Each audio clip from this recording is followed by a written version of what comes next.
Assalamualaikum warahmatullahi wabarakatuh. Saya Syarifah Tera Norintan akan mempresentasikan mengenai rekombinan protein dari gen Human Insulin Growth Factor 1 atau IGF-1 dengan accession number NCBI E013061 yang diekspresikan dalam E. coli dengan purifikasi sederhana.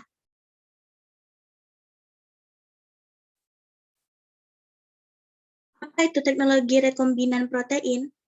Protein rekombinan adalah protein yang dikodekan oleh DNA rekombinan yang telah dikloningkan dalam vektor ekspresi yang mendukung ekspresi gen dan translasi messenger RNA.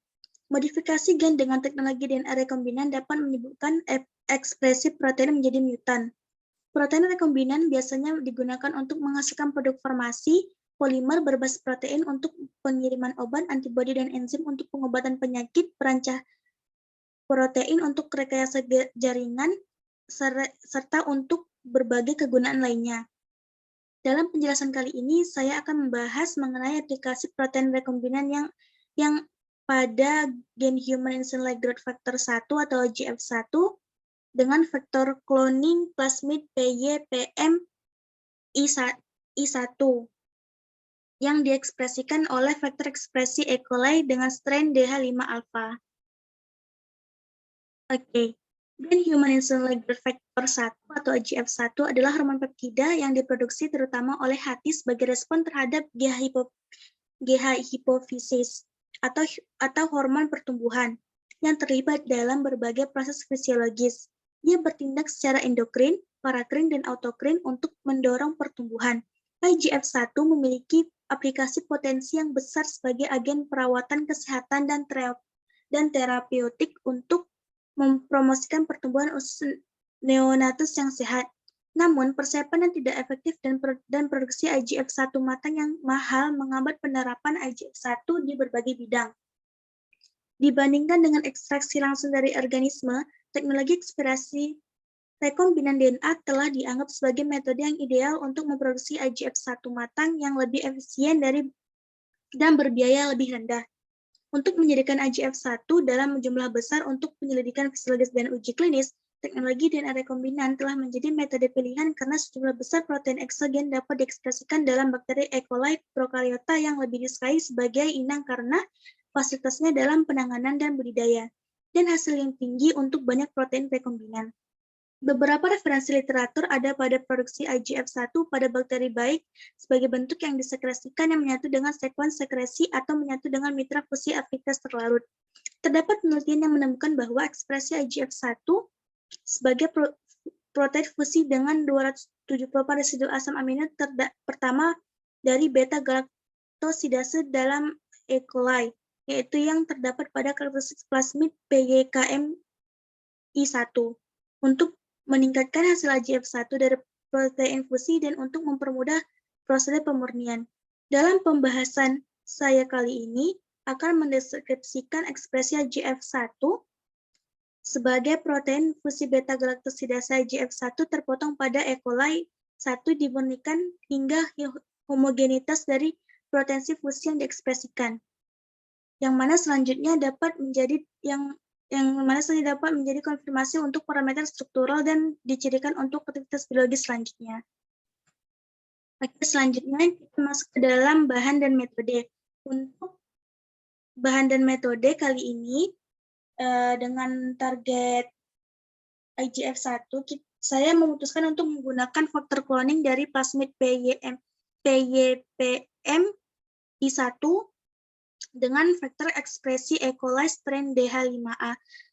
Untuk klasan pertama, saya menggunakan faktor cloning dari plasmid PYPM ini, saya menentukan itu dari bahasa base-nya, karena untuk menentukan vektor cloning, kita harus mengetahui gen target yang akan kita rekombinankan itu bahasa base-nya berapa, sehingga dapat dimuat dalam vektor cloning. Nah, dalam vektor cloning saya ini, itu memiliki karakteristik 6,9 kilobase dengan promotor tag gen Human Insulin Growth Factor 1 IGF-1 yang menyatu dengan gen beta-galaktosidase galaktosidase yang terpotong. Kemudian mengenai faktor ekspresi, saya memilih menggunakan E. coli strain DH5-alpha. Plasmid dan strain bakteri Plasmid PYPMI1 mengandung promotor TAC gen LAC-Z yang mana urutan pengkodean situs pembelahan hidroksilamin dan cDNA IGF-1 disiapkan seperti yang dijelaskan seperti yang dapat kita lihat bersama pada slide saya ini. E. coli strain DH5-alpha digunakan sebagai penerima ekspresi plasmid PYKMI1. Setelah sel inang dipilih berdasarkan pada tujuan pengklonan dan sampel DNA yang diklonkan. Karakteristik sel inang yang baik dalam pengklonan antara lain yaitu memiliki laju pertumbuhan yang cepat, tumbuh dalam jumlah yang banyak, bersifat non-patogenik, dan dapat menerima vektor, menjaga stabilitas gen asing, dan dapat mengekspresikan gen asing. Sel inang prokariot yang umumnya digunakan adalah E. coli karena protokol untuk memanfaatkan sel tersebut itu telah tersedia, relatif lebih mudah, dan informasi genetik kedua sel tersebut telah diketahui. E. coli merupakan bakteri gram negatif yang dapat tumbuh dengan cepat dalam medium pengayaan, serta memiliki banyak galur yang telah dikarakterisasi. E. coli DH5-alpha adalah sel inang yang baik untuk pengklonan DNA karena memiliki efisiensi transformasi yang tinggi.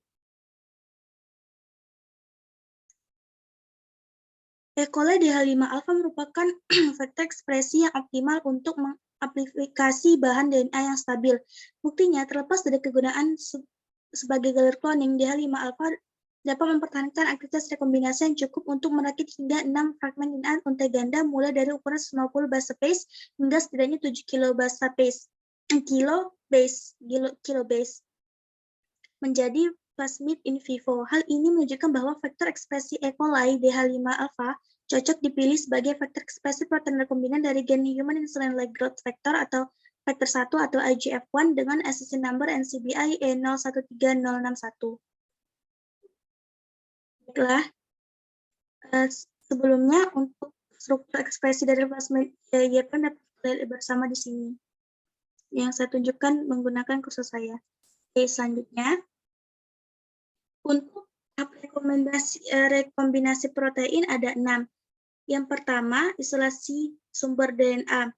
Elusi atau isolasi fragmen tunggal DNA adalah proses pemisahan fragmen DNA tergait dari campuran fragmen-fragmen DNA pengotornya atau yang fragmen DNA yang tidak terpakai. Hal ini penting dalam rekayasa genetika karena fragmen tersebut dapat digunakan untuk sebagai pelacak dalam mendeteksi gen DNA lain dan dapat dicangkokkan ke dalam fragmen DNA lainnya. Nah, tahap pertama adalah pemisahan fragmen yang ingin diisolasi dari fragmen lainnya. Dalam kasus ini, gen yang ingin diisolasi adalah gen human insulin-like growth factor 1 dengan pemotongan menggunakan enzim retriksi atau hasil PCR yang dilanjutkan dengan elektroforesis menggunakan gel agarose. Step selanjutnya adalah mendeteksi fragmen yang akan diisolasi.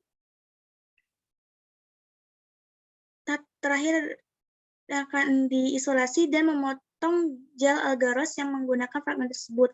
Tahap terakhir adalah mengisolasi fragmen DNA dari gel agarose dengan cara melewatkan pada membran high bond and neutral dan memberikan sedotan buffer elusi yang berisi tris buffer dan sodium dodecyl sulfat. Yang kedua, setelah kita mendapatkan isolasi dari sumber DNA atau gen target kita lakukan pemotongan gen. Nah, pemotongan gen yang dilakukan pada gen human insulin-like growth factor 1 dari hasil isolasi menggunakan enzim retriksi plasmid yang merupakan proses pemotongan fragmen DNA pada sisi tertentu sesuai yang diinginkan dengan menggunakan enzim retriksi. Molekul DNA rekombinan tidak dapat dibuat dengan mudah tanpa adanya dua jenis enzim, yaitu enzim retriksi endonuklease yang berperan sebagai gunting dan memotong DNA pada situs spesifik seperti spesifik. Enzim retriksi memotong DNA double strands dengan memutus ikatan kovalen di antara fosfat dari satu deoksiribonukleotida dengan gula dari deoksiribonukleotida yang berbatasan dengannya. Oke, selanjutnya setelah dipotong, kita gabungkan kembali fragmen dari DNA-nya. Nah, selanjutnya fragmen gen human insulin-like growth factor 1 ini disambung kembali menggunakan enzim ligase yang dapat diartikan sebagai proses penyambungan antara satu fragmen DNA dengan fragmen DNA lainnya. Di dalam pengklonan gen, DNA insert disambung dengan vektor pengklonan. Terdapat beberapa jenis vektor. Nah, vektor yang kita pakai ini adalah vektor plasmid PYPMI1 yang diekspresikan oleh E. coli strain DH5 alpha. Nah, lanjut, faktor yang sangat berperan dalam penggabungan ini itu adalah enzim ligase, enzim ligase, yang mana ligase berhasil bila kedua ujung yang disambungkan berkomplemen kecocokan yang sangat spesifik dibutuhkan bila fragmen DNA yang akan disambungkan mempunyai ujung yang tidak rata karena penyambungan harus mengikuti kaidah Chargaff atau T berpasangan dengan A dan G berpasangan dengan C. Oke, lanjut. Kita lanjut ke penyisipan gen dalam bakteri. Penyisipan gen dalam bakteri dapat dilakukan dalam 3 cara, konjugasi, transformasi, dan transduksi. DNA yang masuk ke dalam bakteri dapat berintegrasi dengan DNA atau kromosom bakteri sehingga terbentuk DNA rekombinan atau kromosom rekombinan. Adapun proses rekombinasi DNA dari pemotongan hingga penggabungan dapat kita lihat seperti gambar di bawah ini. Seperti ini. Oke. Yang kelima adalah memasukkan DNA rekombinan ke sel target. Masukkan DNA rekombinan ke sel target itu dapat dilakukan 3 cara, transformasi, DNA packaging, dan microinjection. Nah, selanjutnya kita masuk ke dalam tahap scale up dan purifikasi. Purifikasi IGF rekombinan itu badan inklusi diisolasi dengan sentrifugasi selama 10 menit. Setelah sonicating, sel bakteri disuspensikan kembali dalam tris HCl. Kemudian, supernatan dimuat dalam kolom SP spandex yang diseimbangkan dengan buffer A dan IGF-1 di elusi. Refolding dilakukan dalam buffer karbonat tereduksi dan 1 mol glutathione teroksidasi. Oke, kita lanjut mengenai purifikasi ini. Sebelum purifikasi itu kita masuk ke dalam ekspresi IGF-1 rekombinan yang dimana ekspresi yang dihasilkan plasmid PYKN1 mengandung IGF-1 cDNA dihilir urutan pembelahan hidroksilamin yang terkait dengan gen LAC-Z yang terpotong di bawah kendali promoter TAT yang memberikan ekspresi protein fusi tingkat tinggi dengan induksi IPTG serta penghapusan produk gen LAC-Z. Nah, gen yang menyatu diekspresikan secara berlebih pada E. coli dengan induksi IPTG 0,5 yang mengarah pada pembentukan badan inklusi dalam sitoplasma. Oke, lanjut lagi ke purifikasi.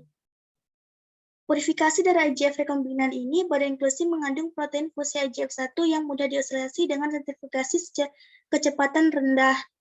Setelah sanikasi, setelah pencucian untuk menghilangkan protein bakteri lainnya, protein fusi yang dilarutkan dalam urea 8M itu dari 90% itu murni.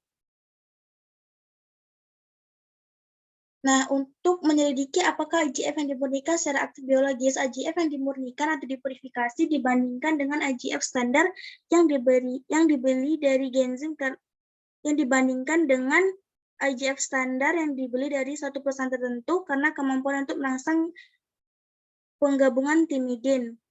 Kesimpulannya, IGF-1 sangat diekspresikan dalam E. coli sebagai beta-galaktosidase yang terpotong. IGF-1 yang sepenuhnya aktif secara biologis dimurnikan dari protein fusi dengan pembelahan hidroksilamin, kromatografi kolom SP spandex, C25, pelipatan ulang, dan kromatografi kolom RPHPLC akhir. Dengan pemotongan gen LAC-Z, hasil keseluruhan IGF-1 dari protein fusi telah meningkat menjadi 5 kali lipat dan proses pemurnian atau purifikasi telah disederhanakan dibandingkan dengan metode yang dijelaskan pada jurnal-jurnal sebelumnya atau pada penelitian sebelumnya. Oleh karena itu, ekspresi berlebih dan pemurnian sederhana IGF-1 dari insulin manusia ini di rekombinan yang dijelaskan dalam penjelasan ini mungkin berguna dapat diandalkan untuk produksi IGF-1 dalam skala besar. Cukup sekian penjelasan dari saya. Mohon maaf atas segala kesalahan dan kekurangan. Saya tutup dengan wabillahi taufiq wal hidayah. Wassalamualaikum warahmatullahi wabarakatuh.